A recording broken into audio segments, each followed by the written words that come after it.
je viens chargé d'un message pour chacun d'entre vous.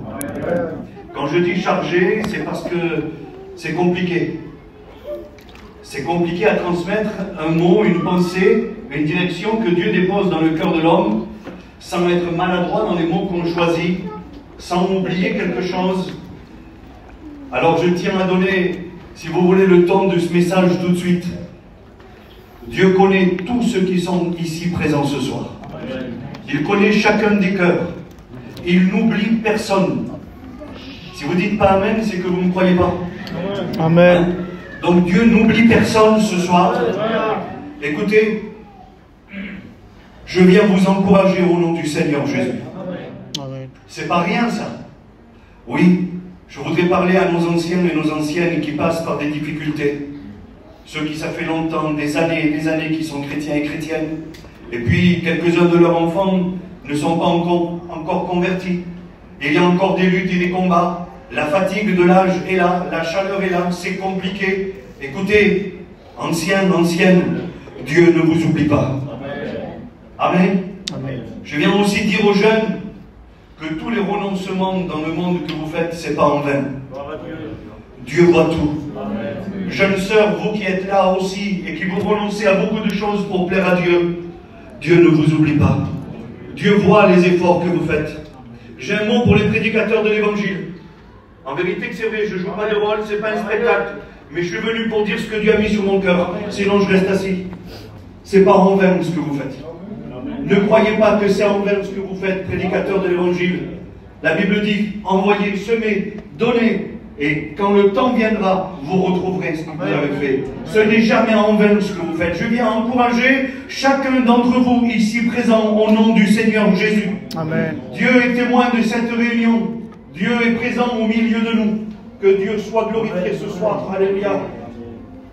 Il y a quelque temps déjà que j'entends dire autour de moi que les églises se vident et qu'il n'y a pas beaucoup de monde à l'église. Il n'y a pas beaucoup de monde en ce moment. On n'y est pas beaucoup. On n'y était que quelques-uns. Et puis je l'entends dire ça. Je l'entends dire et puis, écoutez, je veux rester mal avec personne, mais je le vois. Je le vois. Il y a beaucoup moins de personnes maintenant que cet hiver. Pourquoi? Parce qu'il y a des missions.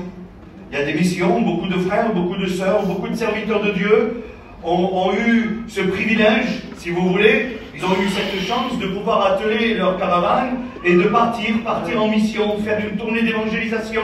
Appelez ça comme vous voulez. Et puis, nous, ce soir, on est là. Mais je voudrais vous dire quelque chose, c'est que si vous n'êtes pas là, la réunion, elle ne se fait pas. Et puis, je ne veux pas être maladroit dans ce que je vais dire. Il ne faut pas subir les réunions que nous vivons ici l'été. Ce n'est pas des réunions de deuxième ou troisième zone qu'on fait ici. Ce n'est pas pour attendre ceux qui vont revenir en septembre et octobre nous raconter ce qu'ils auront vécu pendant les missions. Je suis désolé, ce n'est pas pour ça qu'on fait des réunions. Ce n'est pas pour ça que vous êtes là. Les réunions ont la même importance qu'au mois de janvier quand il y a 600 personnes et qu'il faut faire 2 cultes. Amen. La parole c'est la même et Dieu ne change pas. Amen. Il ne faut pas se décourager parce qu'on voit moins de monde ici. Il faudrait plutôt prier pour ceux qui sont partis en mission. Et puis toi qui es ici, ce n'est pas une fatalité. Et je vais rentrer dans le message. Je viens vous encourager au nom du Seigneur. Amen. Peut-être que quelques-uns au milieu de nous ce soir n'ont pas pu partir en mission parce que leur voiture, leur camping ne le permettait pas. Ou parce que la maladie est là. Je dis les mots ce soir. La maladie est là, les problèmes sont là, les enfants, ça ne va pas. On n'a pas assez travaillé, on ne peut pas partir un petit peu. Et puis il semblerait qu'on reste ici malgré nous et on va subir les réunions tout au long de cet été en disant qu'on attendra que ça recommence. Écoutez, ça n'a jamais arrêté. Amen. Je suis désolé, mais je tiens à vous le dire, ça n'a jamais arrêté. Jésus n'a jamais arrêté de bénir dans ces réunions, que Dieu soit béni. Alors vous tous qui êtes ici, écoutez et prenez-le par la foi, je vous en supplie. Vous pouvez me faire confiance, hein? Prenez-le par la foi. Dieu ce soir a un message pour vous. Amen. Dieu ce soir a un message pour vous, pour tout simplement vous dire qu'au jour d'aujourd'hui, les piliers de l'Église, ceux qui tiennent l'Église, ceux qui font l'Église ici, à Villeneuve-Loubet, aujourd'hui, ce soir, pendant cette réunion, écoutez, c'est vous. Et il faut être fier d'être ici. Ne pas juste dire, ben moi je ne voyage pas. Je dis juste ça et je rentre dans le message. Nous, chez nous, à Nice, là-bas où je suis, on ne voyage pas, nous. On est dans des maisons, on est sédentarisé depuis 70 ans, on ne voyage pas. Je ne suis jamais parti en mission de ma vie. Je suis parti 3 jours, j'ai fait un lit dans un camion, je suis allé sur le terrain, il a plu pendant 3 jours. J'ai dû m'échapper à la maison. Je ne sais pas ce que c'est une mission. Mais ce n'est pas pour ça que je me suis arrêté de prêcher. C'est pas pour ça que je me suis arrêté. Je ne sais pas c'est quoi une mission. Nous, chez nous, là-bas, l'église, elle se vide. Je ne suis pas venu jeter mon église ici. Mais là-bas, elle se vide, l'église, parce qu'ils vont à la plage, ils vont au restaurant, ils vont manger une glace parce qu'il fait chaud. Ils ne voyagent pas. Ils ne partent pas en mission. Je les connais. Ça fait 15 ans que je leur prêche l'évangile. Au jour d'aujourd'hui, je sais que quand là-bas, il manque du monde, c'est qu'ils sont allés promener. Ici, il ne faut pas s'apitoyer sur notre sort en disant on n'y est que quelques-uns, qu'est-ce qu'on va faire? Encore les mêmes témoignages, encore les mêmes frères. Non, au contraire. Mes amis, Dieu compte sur vous ici. De la même manière qu'il a compté sur un homme, et on va faire une lecture. Mais promettez-moi de recevoir ces mots de la part de Dieu. Amen. Vous me le promettez? Amen. Alors je fais une lecture avec vous. C'est dans l'évangile de Matthieu au chapitre 3 et verset 1er. Regardez ce que dit la parole de Dieu. En ce temps-là parut Jean le Baptiste, prêchant dans le désert de Judée. Verset 2. Il disait, repentez-vous, car le royaume des cieux est proche. Jean est celui qui avait été annoncé par Ésaïe, le prophète, lorsqu'il dit, c'est ici la voix de celui qui crie dans le désert, préparez le chemin du Seigneur, aplanissez ses sentiers. Amen. Vous connaissez ce texte de la parole de Dieu, hein? Il est question d'un homme, pas n'importe qui, c'était Jean le Baptiste. Et la Bible dit qu'en ce temps-là, eh bien, il va se dévoiler, il va se révéler, si vous voulez. Et puis, il va se mettre à prêcher dans un endroit qu'il n'avait peut-être pas choisi. Écoutez, c'est pas lui qui avait choisi d'aller prêcher dans le désert de Judée. Il avait été annoncé. Lui, il n'a fait que obéir à la situation que Dieu l'avait mis devant lui. Écoutez, il y a les anciens qui sont là. Je suis sûr que si Jean-Baptiste aurait voulu, il aurait désobéi à Dieu. Parce que Dieu force personne. Dieu ne va pas dire, bon, mais toi, tu seras un super chrétien parce que je veux. Non. Il met tout en sorte pour que tu puisses y arriver, mais il y aura ta part à faire. Si Jean, là, non, je ne me trompe pas. Si Jean le Baptiste aurait dit, non, non, non, je ne veux pas aller prêcher dans le désert, je préfère aller dans un temple. Ça aurait été Jean le Baptiste. Si. Et voilà. Il n'aurait pas été à la place que Dieu l'aurait placé. Il n'aurait peut-être même pas accompli les mêmes choses qu'il aurait dû faire. Dieu l'a annoncé parce qu'il connaît tout. Il ne faut pas confondre la préscience de Dieu, c'est un peu compliqué mais c'est vrai, que Dieu sait tout, et la prédestination. Ce sont deux choses qu'il ne faut pas confondre, ça. La prédestination, c'est que tu n'as pas le choix. Je te force à faire comme ça. Jean le Baptiste, moi je pense qu'il avait le choix, comme toi ce soir tu as le choix d'accepter ou pas, de faire ou de ne pas faire. La prédestination, c'est qu'il t'aurait prédestiné à t'asseoir au premier rang, même si tu ne voulais pas, c'était comme ça. Et puis moi je pense, excusez-moi des mots que je vais employer, mais je vais vous choquer, je le fais exprès, Dieu ne veut pas des chrétiens en carton qui placent où il veut et qui ne bougent pas et qui sont commandés par une télécommande et qui a rien en eux. Je suis désolé. Dieu, ce qu'il veut, c'est des hommes de conviction, c'est des femmes de choix, c'est des hommes et des femmes de caractère pour Dieu. Alors oui, Jean le Baptiste, lui, il va prêcher dans le désert. Il va prêcher dans le désert et il y a plusieurs raisons pour lesquelles ils l'ont mis ici pour prêcher. Sûrement que si on lui aurait posé la question, s'il ne connaissait pas la volonté de Dieu, Jean, tu veux prêcher où? Sous les oliviers à l'ombre là-bas, en mission, sur un beau terrain, là où il y a de l'herbe, et puis là on rentre dans le message. Là où il y a tous les campings, où tout se passe bien. Sûrement qu'il aurait eu une préférence pour un endroit privilégié. Mais non, Dieu l'a placé dans le désert. Dieu l'a placé, en vérité, où personne ne va.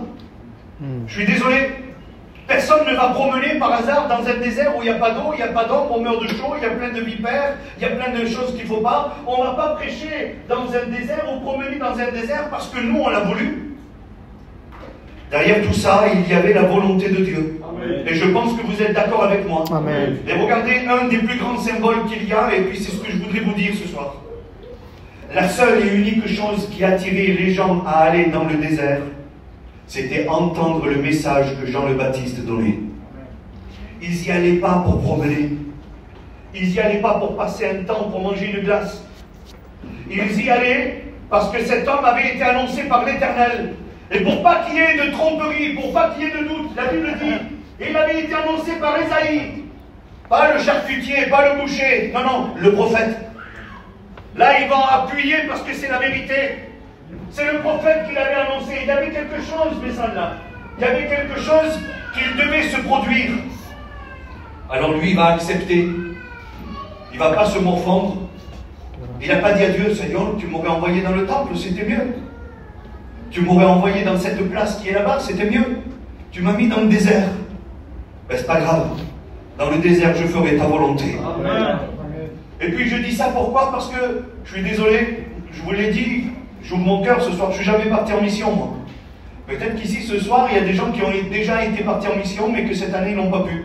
Pour quelque raison que ce soit. Et puis moi, je lance la pierre ce soir. Est-ce qu'il faut attendre de partir en mission pour faire la volonté de Dieu? Est-ce qu'il faut attendre le retour de ceux qui sont partis tout l'été en mission pour attraper quelques bénédictions et attendre juste les miettes qui vont tomber? Je parais être dur ce soir, mais en vérité, c'est un mot d'encouragement que Dieu a mis sur mon cœur. Amen, amen. Écoutez, il ne nous manque rien ici pour proclamer la gloire du Seigneur. En vérité, c'est vrai. On n'a besoin de rien de plus. Le Seigneur est au milieu de nous. Alors là, il va se trouver dans le désert. Il va se trouver dans le désert, dans l'endroit qu'il n'avait peut-être pas choisi. Mais il va assumer, lui. Il va assumer d'être dans le désert et faire la volonté de Dieu. C'était ce qui le préoccupait. Sûrement que vous avez des copains qui sont partis en mission. Je me trompe ou pas? Vous avez des garçons que vous fréquentez toute l'année pendant l'hiver. Là, ils sont en mission. Hein, tous. Voilà. Écoute, il y en a qui sont en mission, mais qui sont au chômage. Toi, tu travailles. Amen. C'est ça. Frères et sœurs et amis, il ne faut pas se dire, oui, mais en mission, c'était bien. J'aurais voulu partir un petit peu, prendre de l'air. En mission, on ne part pas juste pour des vacances, ou sinon on reste ici, c'est mieux. Je vous le dis en vérité, si c'est juste ça la vision qu'on a aujourd'hui des missions de l'été, on se trompe. Aujourd'hui, une mission, c'est pour propager l'évangile. Pourquoi on ne pourrait pas continuer à le faire ici pendant l'été? Il y a des foyers autour de vous, des caravanes autour de vous, sur le terrain où vous êtes, et ils ne sont pas convertis. Ils n'entendront jamais prêcher ceux qui prêchent là-bas dans la mission sous le chapiteau, mais ils verront votre témoignage à vous. Amen. Jean le Baptiste avait choisi d'obéir à Dieu, de rester dans le désert. La preuve, regardez ce qu'il va faire. La Bible dit, je fais la lecture, verset 4. Jean avait un vêtement de poil de chameau et une ceinture de cuir autour des reins. Il se nourrissait de sauterelles et de miel sauvage. Je suis persuadé que le jour où il s'est engagé à obéir à Dieu, il n'avait pas l'habitude de manger du miel sauvage et des sauterelles. Et les vêtements qu'il portait n'étaient certainement pas des vêtements en poil de chameau. Je le dis comme ça, hein, c'est ma réflexion. Il a dû assumer le choix qu'il a fait. Il a dû l'assumer et dire, ben maintenant je suis ici et j'obéis à Dieu. En quelques mots, je suis chrétien et je vais faire la volonté du Seigneur.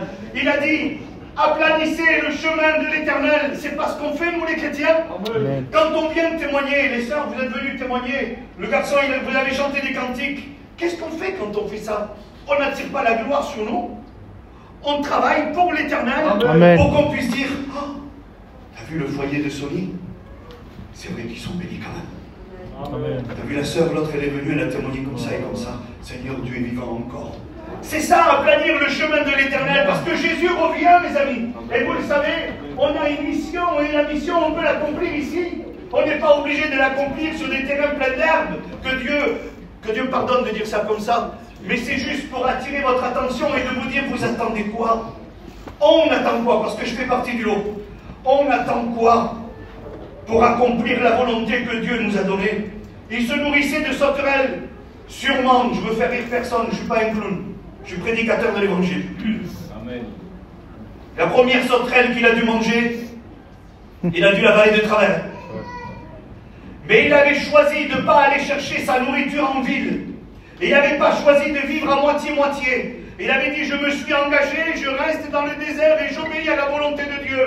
Je me nourrirai de ce que Dieu me donnera. Moi je crois, en vérité que c'est par la foi que je le crois. De la même manière que Jésus a poussé les poissons dans le filet, il a attiré les abeilles auprès de gens pour faire du miel. Et les sauterelles, j'en suis sûr qu'il leur disait, allez vers lui, allez vers lui. Je suis sûr qu'il ne devait même pas beaucoup bouger. La bénédiction, ça lui suffisait, c'était autour de lui. Il était entier. Amen. Et puis si on pourrait parler 2 secondes de son vêtement. Un vêtement de poil de chameau. Dans le désert, dans la journée, quand il fait chaud, ça doit être dur à porter. Mais il n'y a jamais renoncé. Quand tout va bien, écoutez, quand tout va bien, on a tendance à délaisser un petit peu le vêtement de chrétien. On le prend un petit peu à la légère. C'est vrai. Je lance des mots ce soir de la part du Seigneur. Mais quand la nuit tombait dans le désert et que les températures chutaient, il était bien content d'avoir son vêtement de poil de chameau. Parce que ça lui donnait une certaine chaleur et un certain confort. De la même manière, frères et sœurs et amis, vous tous qui êtes là, ça nous fait plaisir de s'appeler chrétiens quand on passe dans une difficulté à l'hôpital, de dire le Seigneur est près de moi. Quand les températures chutent, quand la nuit arrive, quand les problèmes sont là, le vêtement de chrétien, on le laissera pour rien. Mais dans les beaux jours, c'est compliqué. Eh bien, Jean, en plein après-midi, dans un désert, peut-être là où il faisait vraiment chaud, il n'a jamais renoncé à son vêtement. Amen. Il était intègre. Il n'avait pas un double vêtement, il n'avait pas un double langage. Il s'était engagé, il le faisait entièrement. Mes amis, je vous le dis en vérité, et je le crois de tout mon cœur, si tous ceux et celles que nous sommes ici ce soir, autant que nous sommes ici, si nous prenons cet été comme une mission que Dieu nous a donnée, si on s'encouragerait les uns les autres, si on se dirait, on va réussir, on ne va pas subir, on va réussir, on va se donner la main. Si tu n'avais plus l'habitude de témoigner, dorénavant, à partir de la prochaine réunion, tu t'approcheras des serviteurs de Dieu et tu leur diras, voilà, je veux vivre mon été. Amen. Même si ce n'est pas sur l'herbe, c'est sur du carrelage et au premier étage, des jalons, non pas ça là. C'est pareil, mais je veux travailler pour Dieu. Amen. Je veux prendre ces réunions par la foi. Excusez-moi, mais Amen. Dieu n'a pas mis pause jusqu'en septembre. À moins que je me trompe. Dieu n'a pas mis pause aux bénédictions. Dieu n'a pas mis pause au travail. Il y a encore du travail à accomplir. Et bien plus ici encore au jour d'aujourd'hui. Si on pourrait réfléchir un petit peu à quelqu'un qui est tout près de nous, dans notre entourage, sur le même terrain que nous, dans le même immeuble, pour ceux qui sont dans des maisons comme moi, dans notre propre maison, nos cousins, nos cousines, combien de rétrogrades on a? Combien de personnes ont laissé la main du Seigneur? Je ne rentrerai pas là-dedans, je ne les juge pas, mais aujourd'hui, ils en souffrent. Je me dois de le dire, un rétrograde n'est pas heureux. Vous avez bien compris. Il souffre et il subit la situation. Pourquoi on n'irait pas les voir? Pourquoi on n'irait pas les voir? Jean le Baptiste était là. Et c'est pas parce qu'il avait un bon café chez lui que les gens venaient. C'était pas parce qu'il avait acheté plein de glace. C'était pas parce qu'il avait un beau terrain où on passait une belle après-midi.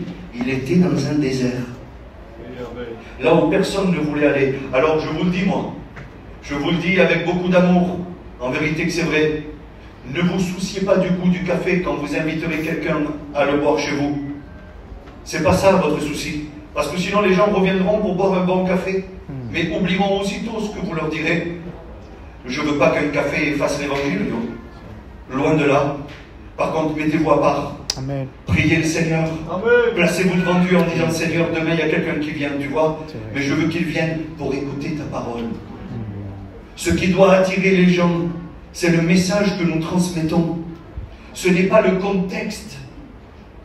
Vous me permettez d'être franc avec vous? Amen. Je suis monté à Levens la semaine dernière. Il y a un chapiteau qui est là-haut, le terrain il est beau pour mourir. Ils ont des allées larges, les campings ils sont vraiment bien séparés. Je ne sais pas si vous êtes montés. C'est tout bien rangé à la perfection.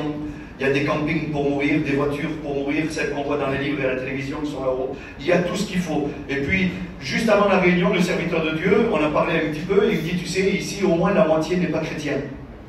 J'ai dit, Seigneur, il n'est pas que pour la parole alors. Excusez-moi d'être franc ce soir. Ils ne sont pas que là pour la parole. Par contre, dans le désert, ils y allaient pour écouter le message de Jean le Baptiste. Est-ce que vous comprenez? Eh bien, moi, je veux vous le dire ce soir. Je vous le dis franchement, et ce n'est pas que pour vous faire plaisir. Mais si ce soir on est tous ici, ce n'est pas pour le contexte. Ce n'est pas pour l'illusion d'un été en mission. On est là parce qu'on était fidèles. On n'est pas parti en mission, mais on va écouter la parole de Dieu. Est-ce que vous comprenez la valeur que vous avez? Alors je critique personne, je ne parle pas sur eux, que Dieu puisse les bénir au travers de la mission qu'ils sont en train de suivre et de vivre. Il n'y a pas de problème. Mais au jour d'aujourd'hui, qu'est-ce qui vous a attiré? Ce n'est pas un contexte. Ce n'est pas des beaux emplacements, ce n'est pas un bel été. C'est votre église et vous la connaissez. C'est toujours les mêmes prédicateurs, la même parole et vous êtes là. Écoutez, je veux vous encourager. Vous êtes des fidèles. Amen. Vous êtes des vaillants pour Dieu, que Dieu soit béni et glorifié. Par contre, aujourd'hui, ce qu'il va falloir prendre en compte, c'est ça.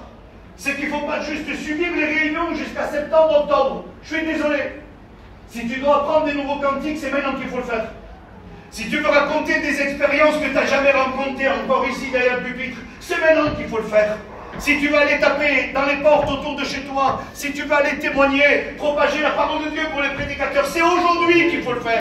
C'est le temps que Dieu nous a donné. Amen. Alors même si on se croit dans un désert, même si on n'est pas à la place qu'on aurait voulu être, l'essentiel, c'est qu'on fasse la volonté de Dieu. Amen. Que Dieu soit béni. Les habitants de Jérusalem, verset 5, les habitants de Jérusalem, de toute la Judée et de tout le pays des environs du Jourdain, se rendaient auprès de lui. Ce qui les attirait, c'est ce que je vous ai dit.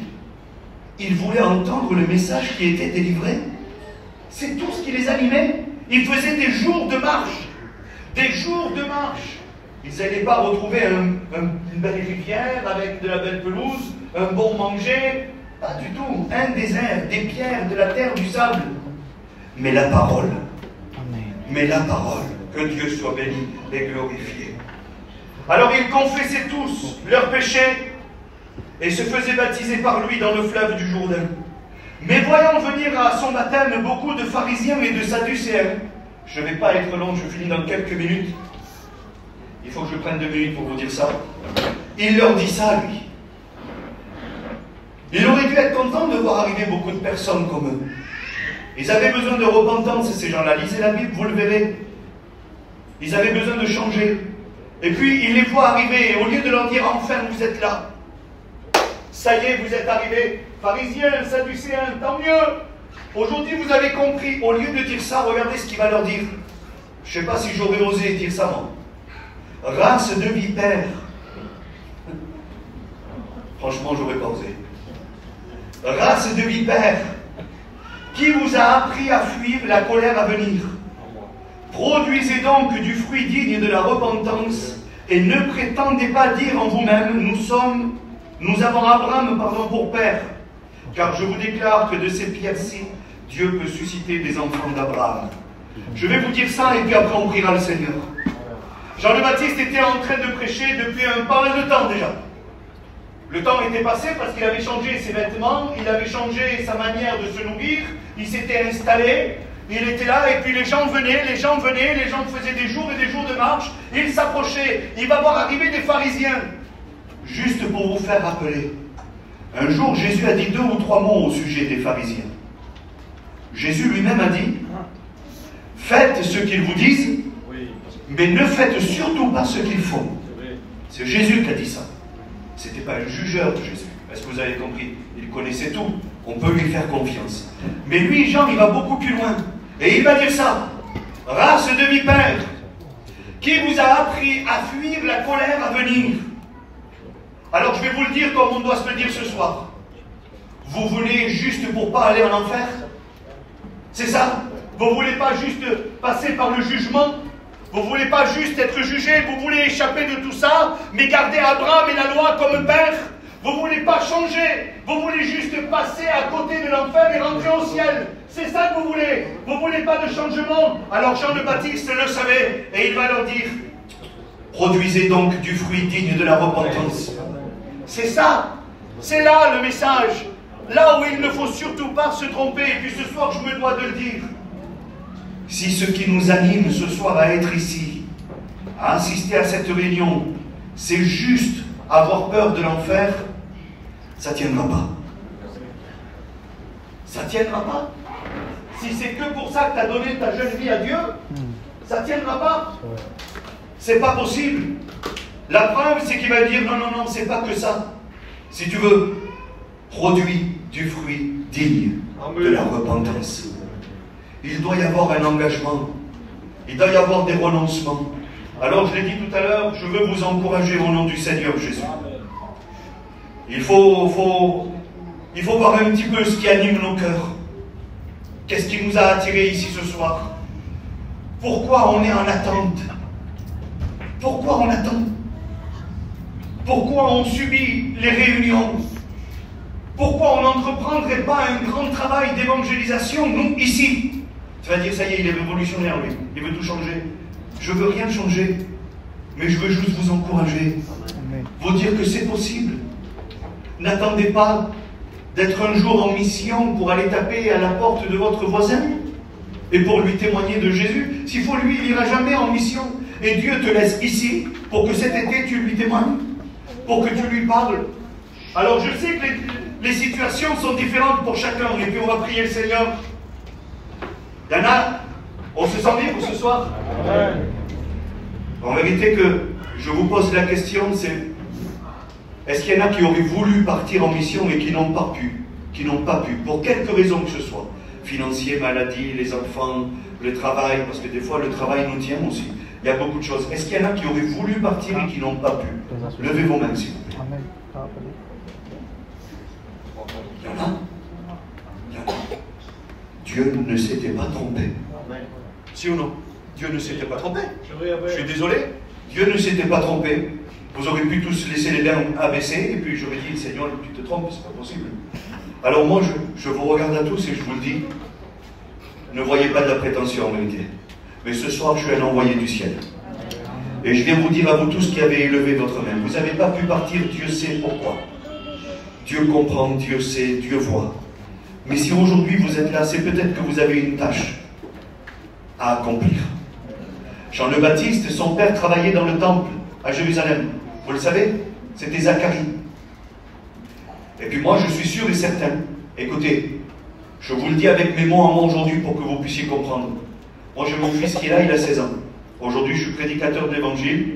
Si Dieu veut faire sa grâce demain de l'appeler au ministère, je n'ai pas dit que c'était ça, hein, mais si Dieu voudrait bien, moi, ce que je voudrais, je suis sûr que ce qu'il voudrait, c'est de prêcher dans mon église. Dans ce confort, aujourd'hui vous avez l'église, vous avez tout. Mais si Dieu l'envoie dans des quartiers où il ne peut pas mettre un pied, vers des gens qu'il ne connaît pas, vers des gens où c'est très difficile pour lui, est-ce qu'il a le droit de refuser? Même si ce n'est pas ce qu'il avait choisi. Il n'a pas le droit de refuser. Ce qui compte dans son cœur, ce n'est pas de suivre le papa dans le temple.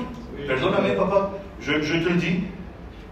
Jean le Baptiste, ce n'était pas juste de suivre Zacharie dans le temple et d'être là et de profiter de tout ce qu'il avait déjà fait le papa. Non.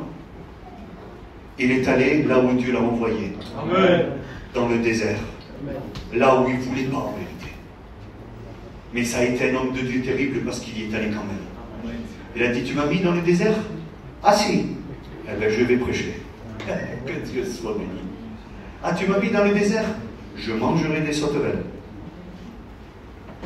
Oh, moi, j'en mangerai pas aujourd'hui, même si on est dans un désert, mais vous avez bien compris, frères et sœurs et amis, le mot que je veux vous dire.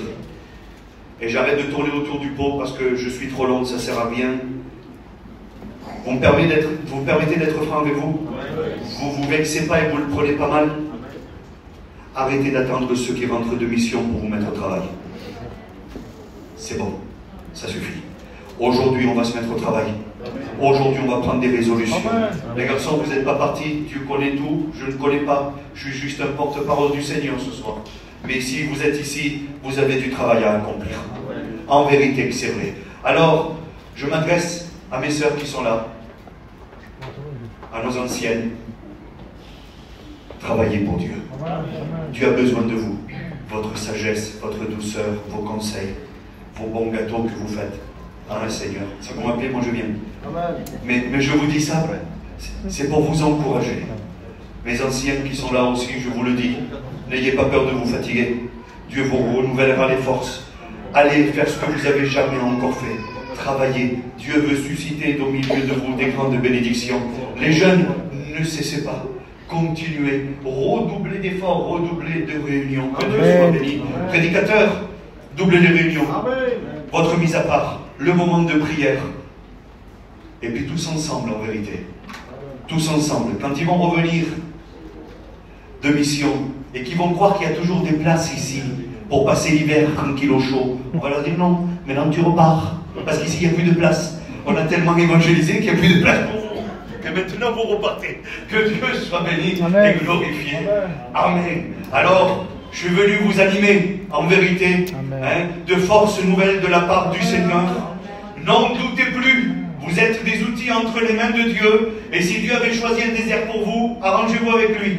Mais l'essentiel, c'est que vous soyez au travail. Gloire au Seigneur. On prie Dieu ensemble.